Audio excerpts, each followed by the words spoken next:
أعوذ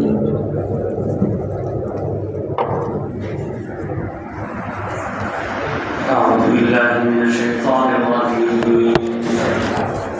بسم الله الرحمن الرحيم. يا أيها الذين آمنوا عليكم أنفسكم لا يضركم من ضل إذا اهتديتم إلى الله مرجعكم جميعا فينبئكم بما كنتم تعملون. صدق الله العظيم. আল্লাহ তাআলা বলেন, হে মুমিনগণ, তোমাদের উপরে নিজেদের ব্যাপারে সতর্ক হওয়া কর্তব্য। তোমাদেরকে ক্ষতি করবে না যারা পথ ভ্রষ্ট হয়ে গেছে, যখন তোমরা সঠিক পথ প্রাপ্ত হবে। আল্লাহর কাছেই তোমাদের সকলের প্রত্যাবর্তন, অতঃপর তিনি তোমাদেরকে সেই ব্যাপারে সংবাদ দিবেন যা তোমরা করতেছ। এই আয়াতের মধ্যে আল্লাহ তাআলা খুব স্পষ্ট করে বলতেছেন যে তোমাদের নিজেদের ব্যাপারে সতর্ক থাকা কর্তব্য। তোমাদেরকে ক্ষতি করবে না যারা পথভ্রষ্ট হয়েছে, যখন তোমরা হেদায়েত প্রাপ্ত হও। এই আয়াতের দ্বারা অনেক মানুষ অনেক রকম বুঝে। কিছু মানুষ এমন আছে বুঝে যে আমার নিজেকে নিয়ে ব্যস্ত থাকতে হবে, কে কি করলো না করলো, আমি যদি ঠিক থাকি তাহলে কোনো সমস্যা নেই। অনেকে এরকম বুঝে। আবার কিছু মানুষ এমন আছে যে আমি যদি ঠিক থাকি, মানুষ যদি পথভ্রষ্ট হয় কোনো সমস্যা নেই। এটা তো অন্যান্য আয়াতের সাথে কেমন সাংঘর্ষিক, কারণ অন্য আয়াতের মধ্যে আল্লাহ তাআলা বলেন, ইন্নাল ইনসানা লাফি খুসর, সকল মানুষ ক্ষতির মধ্যে। ক্ষতি থেকে বাঁচতে হলে ইল্লাল্লাযীনা আমানু, ঈমান আনতে হবে, ওয়া আমিলুস সালিহাত, ভালো কাজ করতে হবে, নিজে ভালো হতে হবে, ওয়া তাওয়াসাউ বিল হক, এবং হকের দাওয়াত দিতে হবে, অন্য মানুষের চিন্তা করতে হবে। অন্য এক আয়াতের মধ্যে আল্লাহ তাআলা বলেন, কুল হাযিহি সাবিলি আদউ ইলাল্লাহ আলা বাসীরাতিন আনা ওয়া মান ইত্তাবা'আনি। আপনি বলে দেন এটাই আমার রাস্তা। রাসূল সাল্লাল্লাহু আলাইহি ওয়াসাল্লামকে বলেন যে আপনি বলে দেন এটাই আমার পথ, যে আমি আল্লাহর দিকে বুঝে শুনে মানুষকে দাওয়াত দেই। তো মানুষকে দাওয়াত দেওয়া এটা রাসূলের পথ। তো এখন আমি যদি মানুষকে দাওয়াত না দিলাম, নিজেকে নিয়েই ব্যস্ত থাকলাম, তাহলে তো রাসূলের পথ থেকে বিচ্যুত হয়ে গেলাম। তাহলে এই আয়াতের সাথে তো সাংঘর্ষিক মনে হয়।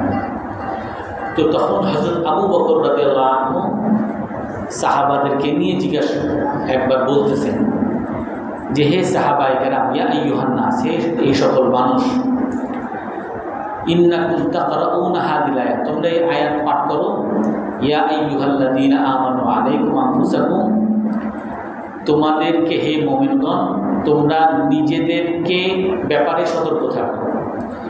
লা ইয়াদুররুকুম মান দাল্লা ইযা হাদাইতুম, যখন তোমরা সঠিক পথ প্রাপ্ত হবে তখন তোমাদেরকে ক্ষতি করবে না যারা পথভ্রষ্ট হয়েছে। আবু বকর রাদিয়াল্লাহু তাআলা বলেন যে তোমরা এই আয়াত পাঠ করতেছো আর তোমরা যা বুঝতেছো আমরা সেটা বুঝি নাই, আমরা রাসূলুল্লাহ সাল্লাল্লাহু আলাইহি ওয়াসাল্লামের কাছে অন্য জিনিস বুঝছি। ওয়া ইন্নী সামি'তু রাসূলুল্লাহ সাল্লাল্লাহু আলাইহি ওয়াসাল্লাম, আবু বকর রাদিয়াল্লাহু তাআলা বলেন যে আমি রাসূলের কাছ থেকে এই হাদিস শুনেছি। রাসূল বলেছেন, ইদা রাআন নাসুল মুনকার ফালাম ইউগাইয়িরুহু ইউশিকুল্লাহু আন ইউআম্মাহুম বি'iকাব, যখন মানুষ কোনো খারাপ কাজ দেখে আর এই খারাপ কাজকে পরিবর্তন করার কোনো চেষ্টা না করে, তার ক্ষমতা আছে খারাপ কাজকে প্রতিরোধ করার, কিন্তু সে যদি না করে, ইউশিকুল্লাহু আন ইউআম্মাহুম বি'iকাব, আল্লাহ তাআলা শুধু যারা খারাপ কাজ করে তাদেরকে দেন না, যারা খারাপ কাজ দেখেও প্রতিরোধ করে নাই সকলকে আল্লাহ তাআলা আযাবে গ্রেফতার করে।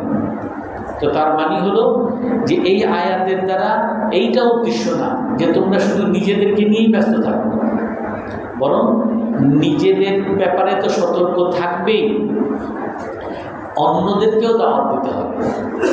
তাফসিরে নাবুসিতে বলে যে আল্লাহ তাআলা এখানে বলতেছেন যে আলাইকুম আনফুসাকুম, নিজেদেরকে নিয়ে ব্যস্ত থাকো। আপনি নিজেকে যদি সংশোধন করতে চান, আপনি নিজেকে যদি আল্লাহর গোলাম বানাইতে চান, নিজেকে যদি উপকারী লোক বানাইতে চান, তাহলে আপনি নিজে ভালো হইলে হবে না, আপনাকে নিজেও ভালো হইতে হবে, অন্যকেও ভালোর চেষ্টা করতে হবে। অন্যকে ভালোর চেষ্টা যদি আপনি না করেন, আপনি নিজেও ভালো থাকবেন না। আপনি আপনার বাসার মধ্যে সবাই টিভি দেখে, সবাই অবাধ মেলামেশা করে, আর আপনি নিজে তসবিহ নিয়ে সবসময় থাকেন, নিজে মসজিদে জামাতের সময় মসজিদে আসেন, এবং বাসায় যখন যান আপনি আপনার ঘরে থাকেন। আপনি যদি আপনার ঘরেও থাকেন, আপনি ভালো থাকতেছেন, কিন্তু এই ভালো আপনি ভালো থাকতে পারবেন না।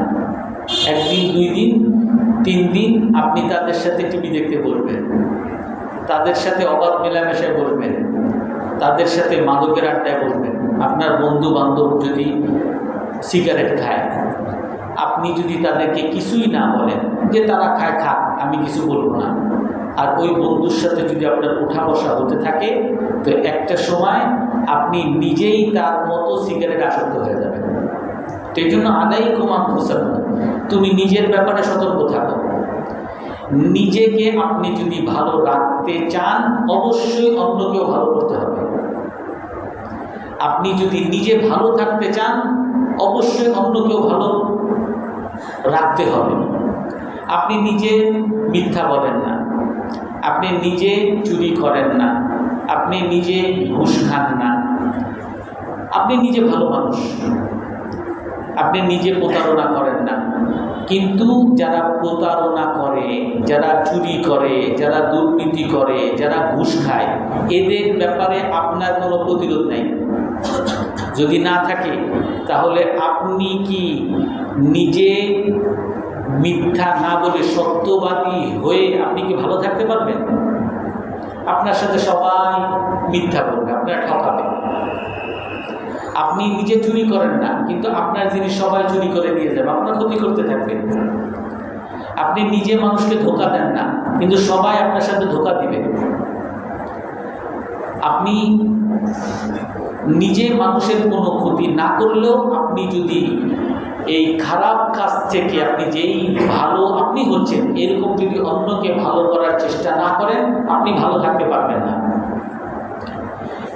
আপনি অনেক মানুষ আছে যে এই যুগে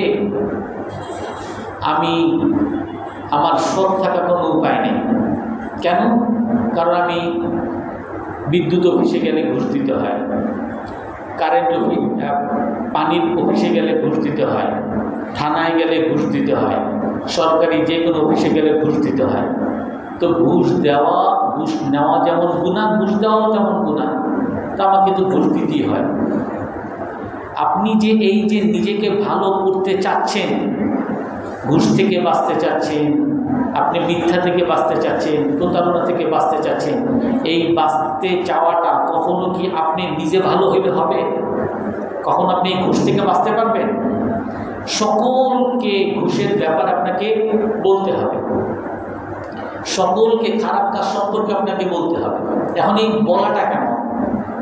এই বলার মধ্যে পার্থক্য আছে। আপনার বাসায় আপনি আপনার ছেলে মেয়েরে পর্দা খুব শেখান যে তোমরা সব সময় পর্দা করবা, মেয়েরা যারা আসো বাইরে যখন যাবা বোরকা পরে যাবা, কোনো অন্য পুরুষের সাথে দেখা সাক্ষাৎ করবে না। আপনার ছেলেকে আপনি অনেক বলবেন কোনো মেয়ের দিকে তাকাবা না। আপনি নিজে বাসায় অনেক পর্দা মেনটেন করেন এবং সকলকে আপনি খুব পর্দার কথা বলেন, কিন্তু আপনার ভাতিজি বাসায়, আপনার বাসায় বেড়াতে আসবে, আসতেই হবে। আপনার ভাগ্নি আপনার বাসায় আসছে, আর তার পোশাক হলো অশ্লীল পোশাক, যেই পোশাককে কোনো মুসলমান পছন্দ করতে পারে না। এই পোশাক পরে যদি আপনার বাসায় আসে, আর আপনি, আপনার ভাগ্নি আসছে, ভাতিজি আসছে, কেমন আছো, কী খবর, ইউনিভার্সিটির খবর কি, তোমার বাবার খবর কি, আপনি খুব সুন্দর করে তাকে খুব সম্মান করলেন, সাধারণ করতেই হবে, আপনি খুব সম্মান করলেন, আপনি তার খোঁজ খবর নিলেন, তাকে সম্মান করলেন, যত্ন করলেন, আদর নিলেন। এখন এই যে একজন অশ্লীল পোশাক পরার পরেও আপনি তাকে যে সম্মান করলেন, যত্ন নিলেন, এর দ্বারা আপনার ছেলে এবং মেয়ে তারা কি বার্তা নেবে, আপনার কাছ থেকে কি শিক্ষা নেবে? আপনি আপনার ছেলেরে মাদ্রাসায় পড়ান, মাদ্রাসায় পড়ো, মাদ্রাসায় পড়লে কোরআনের হাফেজ হবা, আর মাদ্রাসায় পড়লে আলেম হবা, অনেক তোমার দুনিয়া এবং আখিরাতে অনেক কল্যাণ হবে, অনেক বুঝাইলেন, বাচ্চাকে আপনি পড়াইতেছেন। কিন্তু আপনার বাসায় আপনার ভাইনা, আপনার ভাতিজা আসলো, আর আসার পরে তাকে বললেন কি পড়ো, আমি তো এবার মেট্রিকে A+ পেয়েছি, গোল্ডেন A+ পেয়েছি, ইউনিভার্সিটিতে ভর্তি হয়েছি, আমি তো মেডিকেলে চান্স পেয়েছি, আমি তো ইউনিভার্সিটিতে চান্স পেয়েছি, বুয়েটে চান্স পেয়েছি, আমি তো এত টাকা বেতন পাবো। এখন এই যে আপনার ছেলেকে আপনি মাদ্রাসায় পড়ান, আপনি আলেম বানাইতেছেন, আর আপনি জানেন, ছেলেও জানে, আপনিও জানেন যে মাদ্রাসায় পড়ার দ্বারা তার জাগতিক তেমন কোনো পয়সা সে হয়তো ইনকাম করতে পারবে না। একটা ছেলে যে বুয়েট থেকে পাশ করে সে ইনকাম হয়তো বা 50,000 টাকা যদি করে, আপনার ছেলে হাফেজ মাওলানা হওয়ার কারণে হয়তো বা বেশি থেকে বেশি 15,000 টাকা পাবে। তার মতো লাইফ স্টাইল সে লিড করতে পারবে না, আপনি জানেন। কিন্তু এই জানার পরেও আপনি যখন এই ভাইনাকে বললেন, তুমি বুয়েটে ভর্তি হয়েছো, তুমি অমুক ইউনিভার্সিটিতে পড়তেছো, তুমি BBA-তে ভর্তি হয়েছো, তুমি স্কলারশিপ অমুক জায়গায় যাচ্ছ, অনেক প্রশংসা করলেন, অনেক সম্মান করলেন। তো এই সম্মান করার দ্বারা, এই প্রশংসা করার দ্বারা আপনার ছেলেকে বললেন যে দেখছো অমুক জায়গায় ভর্তি হয়েছে, ও অমুক চান্স পেয়েছে, ও তো বিরাট কিছু হবে। আপনার ছেলের সামনে যখন এখন বলবেন, আপনার এই ছেলের মন মানসিকতা কী হবে, সে কি শিক্ষা আপনার কাছ থেকে দেবে? আপনি নিজে অনেক সৎ, নিজে অনেক দুর্নীতি বিরোধী, কখনোই আপনি ঘুষ খান না, কখনোই আপনি সুদ খান না। আর এই ঘুষ না খাওয়ার কারণে আপনার কলিগ যে বাসা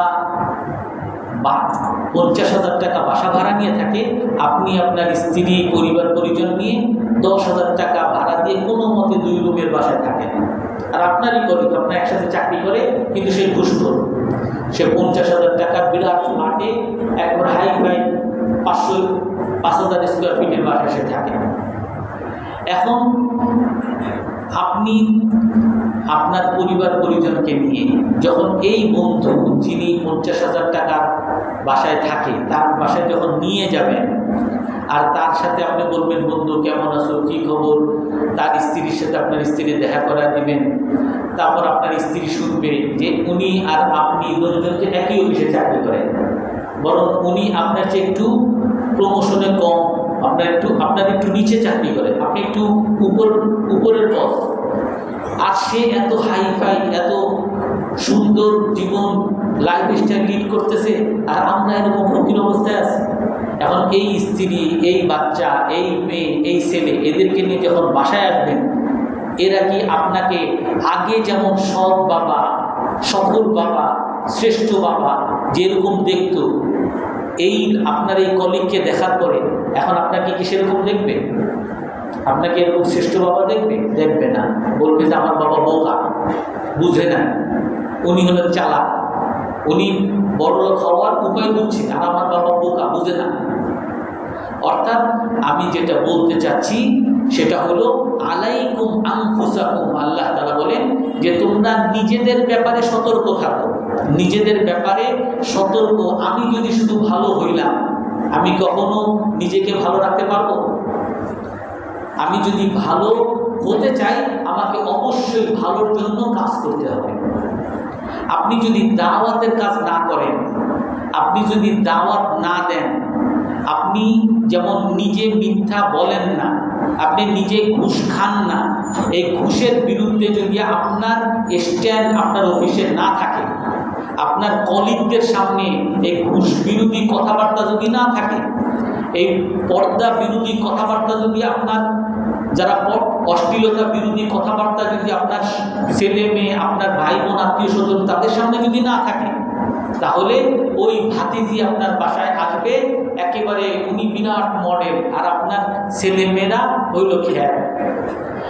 ওই বন্ধুর বাসায় যাবেন, আপনারা যাবেন চোরের মতো, গরিব চাকরের মতো, আর আপনার ওই বন্ধু যে ঘুষখোর, সে বিরাট বস, সে বিরাট এলিট শ্রেণীর লোক, আর আপনি তার কাছে একজন গোলাম শ্রেণী। কিন্তু আপনি যদি দাওয়াতের কাজ করতেন, আপনি যদি আপনার ভাতিজিকে যখনই দেখেন তখনই বলতেন যে মা, এই সমস্ত পোশাক পরা ঠিক না, এই সমস্ত অশ্লীল পোশাক পরা ঠিক না, তুমি আল্লাহকে মানো, রসুলকে মানো। আপনার এই বন্ধু যে ঘুষখোর, তাকে যদি বলতেন যে তুমি ঘুষ খাইতেছো, গুনাহ হয়, এই ঘুষের কাজ করলে দুনিয়া তো ঠকবা, দুনিয়া তো জেলখানা যাবা, আখিরাতেও যাবা। যদি এইরকম আপনার দাওয়াত থাকতো, এই ঘুষখোর বন্ধু আপনার কাছে চোর থাকতো, আপনি সেখানে বস থাকতেন আর উনি চোর থাকতো। আপনি তার বাসায় যাইতেন, আর সে তখন বিভিন্ন রকম অজুহাত বলতো, এত বড় বাসা দেখতেছেন, আসলে এটা কিন্তু আমার বেতনের টাকা না, এটা আমার শ্বশুরকে দিচ্ছে, অথবা অমুক দিয়ে পাইছে, সে এটার অজুহাত খুঁজত। আপনার এই ভাতিজি, আপনার এই ভাগ্নি, তারা আপনাকে দেখলেই লুকিয়ে যেত, আমার চাচা আসছে, তাড়াতাড়ি পর্দা করতো আপনাকে দেখে। আপনার বাসায় আসলে অন্য কোথাও সে খারাপভাবে চলে, কিন্তু আপনার বাসায় যখন আসতো ভালো পোশাক পরে আসতো। এই জন্য আলাইকুম আনফুসাকুম, তোমরা তোমাদের ব্যাপারে সতর্ক থাকো। এর অর্থ কি বুঝতে পারছেন তো? যে তোমাদের ব্যাপারে সতর্ক থাকতে হলে আমার নিজেকে আল্লাহর গোলাম বানাইতে হবে এবং অন্য মানুষকেও দাওয়াত দিতে হবে। আপনি যদি দাওয়াত না দিই, তাহলে আগের যে আয়াত, ওই আয়াত হবে। আগের আয়াতে কি গেছে? ওয়াইদা কিলা লাহুম তাআলাউ ইলা মা আনজালাল্লাহু ওয়া ইলার রাসূলি ক্বালু হাসবুনা মা ওয়াজদনা আলাইহি আবানা। যখন তাদেরকে বলা হবে যে তোমরা আল্লাহ এবং আল্লাহর রাসূল যা আদেশ করছেন সেইখানে আসো, তখন তারা বলবে আমাদের জন্য সেটাই যথেষ্ট, যেটার উপর আমরা আমাদের বাপ-দাদাকে পাইছি। আওয়ালাউ কানা আবাহুম, যদি তার বাপ-দাদারা কিছু নাও জানতো, তার বাপ-দাদারা যদি সঠিক পথে নাও থাকতো, তাও তারা সেটাকে নিয়ে গর্ব করবে। কিন্তু আপনার এটা কেন? এটা হলো পরিবেশ। কিন্তু এই পরিবেশ, খারাপ পরিবেশের বিরুদ্ধে যদি আপনার দাওয়াত থাকে, তখন এই চিন্তা করবে আপনার সামনে যে আমার বাপ-দাদারা ভুল করছে কিনা, আমি যে এই অবাধ মেলামেশা করতেছি, এটা আমার বাপ-দাদা ভুল করছে কিনা, আমার বাসায় যে টিভি আছে, আমার বাপ-দাদা ভুল করছে কিনা, আমার বাবা যে ঘুষ খেয়ে বড় বাড়ি বানাইছে, আমার বাপ ভুল করছে কিনা, এই যে সিনেমা, নাটক, থিয়েটার, এইগুলো যে আমার স্কুলে আছে, আমার স্কুল থেকেই ভুল করছে কিনা, এই গান বাজনা আমার পরিবারে যে আছে, আমার পরিবারে ভুল করছে কিনা। আর যদি আপনার দাওয়াত না থাকে, তখন এরা বলবে কি, এই আপনি রাজাকার হয়ে গেছেন, আপনি দেশ বিরোধী হয়ে গেছেন, আপনি শহীদ মিনারে গিয়ে মূর্তির সামনে একজন মানুষের যে পাথর বানাবে, আল্লাহ সারা পাথর, ইট পাথরের মূর্তি হোক আর ইট পাথরের সোজা খাম্বা হোক, তাকে সম্মান করা মানে আল্লাহ বিরোধী মূর্তিকে সম্মান করা। এখানে কবর থাকতো, খুব ভালো কথা, কবরে গিয়ে আপনি কবর জিয়ারত করেন। কবর নাই, আপনি ওইখানে গিয়ে ঘুষ দিতেছেন। কাকে আপনি সম্মান করতেছেন? আপনি মূর্তিকে সম্মান করতেছেন। কিন্তু এই কথা যদি আপনি বলেন, আপনি দেশ বিরোধী, আপনি রাজাকার, আপনি স্বাধীনতা বিরোধী, আপনি পাকিস্তানপন্থী। কিন্তু আপনার যদি দাওয়াত থাকতো যে আল্লাহ ছাড়া কারো সামনে মাথা নত করা যাবে না, আল্লাহ ছাড়া কাউকে কোনো সম্মান করা যাবে না, আল্লাহ ছাড়া পাথর, ইট পাথর, সে মূর্তি হোক আর মূর্তি ছাড়া খাম্পাই হোক, কাউকে আল্লাহ ছাড়া সম্মান করা যাবে না, একমাত্র আল্লাহকেই মানতে হবে, একমাত্র রাসূলুল্লাহ সাল্লাল্লাহু আলাইহি ওয়াসাল্লামের তরিকাই চলতে হবে। এই দাওয়াত যদি আপনার থাকতো, তাহলে আপনি যদি ওখানে যদি না যাইতেন, আপনার বিরুদ্ধে কেউ কিছু বলতো না। কিন্তু আপনি এখন যান নাই, আপনাকে বলবেন দেশ বিরোধী, অমুক বিরোধী, তমুক বিরোধী। কারণ এটা আমার বাপদাদার করে আসছে, আমার দেশের স্বাধীনতা থেকে এটা চলে আসছে। এটা হিন্দুরা প্রচলন করুক আর যেই প্রচলন, ইন্ডিয়া প্রচলন করুক, যেই প্রচলন করুক, এটা আমার বাপদাদা আগের থেকে চলে আসছে। বাস এই ইটের সামনে, এই পাথরের সামনে গিয়ে ফুল দিতে হবে। এই জন্য আপনি যদি নিজেকে বাঁচাতে চান, আপনি নিজেকে যদি আল্লাহর গোলাম বানাতে চান, আপনি নিজেকে যদি সমাজের জন্য একজন উপকারী লোক বানাইতে চান, তাহলে আপনাকে অবশ্যই নিজেকে তো আল্লাহর গোলাম বানাইতেই হবে, আপনার আশেপাশের লোকদেরকে দাওয়াত দিতে হবে। আপনি যদি দাওয়াত না দেন, আপনি যত সৎ মানুষ হন, এই সৎ আপনি বেশি দিন থাকতে পারবেন না। আপনি যতই সিগারেট বিরোধী হন, এই সিগারেট বিরোধী আপনি থাকতে পারবেন না। আপনি যতই সুদ বিরোধী হন, এই সুদ বিরোধী আপনি থাকতে পারবেন না। আপনি যতই পর্দা মানেন, এই পর্দা আপনার বেশি দিন থাকবে না। আর এই যতটুকু আপনি ভালো করেন, এই ভালো দিয়েও কোনো মানুষের উপকার হবে না। আপনি একজন ভালো মানুষ, দুনিয়ার সবাই খারাপ মানুষ। কেউ কি আপনার এই ভালো দেখ, সবাই তখন আপনারে বলবে মৌলবাদী, বেশি বাড়াবাড়ি করে, বেশি মোল্লাগিরি দেখে। আপনার এই ভালো হওয়াটা তখন মানুষের কাছে খারাপ হবে। আপনি ভালো কেন হয়েছেন, এটাই খারাপ হবে। এই জন্য তাফসিরে নাবুসিতে বলেন যে মানুষ ভালো হয়, এই ভালো হওয়ার দ্বারা আল্লাহর কাছে নৈকট্য লাভ করে, আল্লাহ ভালোবাসেন। আর সাধারণ মানুষও তাকে ভালোবাসে। যারা অন্যান্য মানুষ, আমি নামাজ পড়ি না, কিন্তু যে নামাজ পড়ে তাকে আমি সাধারণত পছন্দ করবই। আমি নিজে চুরি করি, আমি ঘুষ খাই, কিন্তু আমার বন্ধু ঘুষ খায় না, আমি তাকে পছন্দ করবো, এটা তো স্বাভাবিক। আমি নিজের কোরআন পারি না, কোরআন পড়ি না, কিন্তু একজন কোরআন পড়ে, আমি তাকে তো পছন্দ, এটাই তো স্বাভাবিক। কিন্তু তারপর আপনারা দেখবেন এই যে অনেক দিন জেলখানায় যায় কে, সন্ত্রাসী, জঙ্গি মামলা কার নামে হয়? ইমাম সাহেবের নামে হয়, আলেমের নামে হয়। কি অপরাধ? সে কি কারো জিনিস চুরি করছে? না। সে কাউরে হত্যা করছে? না। সে কারোটা মায়েরা খাইছে? না। সে কোনো ধর্ষণে গেছে? না। তাহলে সে ভালো কেন? সে কেন পর্দার কথা বলে? কেন সে শহীদ মিনারের বিরুদ্ধে বলে? কেন সে দেশ বিরোধী কথা বলে? কেন সে মূর্তির বিরুদ্ধে বলে? এইটাই হলো তার দোষ। এই জন্য যখন মানুষ ভালো কাজ করে, আল্লাহর কাছে প্রিয় হয়, মানুষের কাছে প্রিয় হয়, কিন্তু নিকৃষ্ট হয়, অপছন্দ করে এক শ্রেণীর লোক। তারা কারা? মুনাফিক, শয়তান।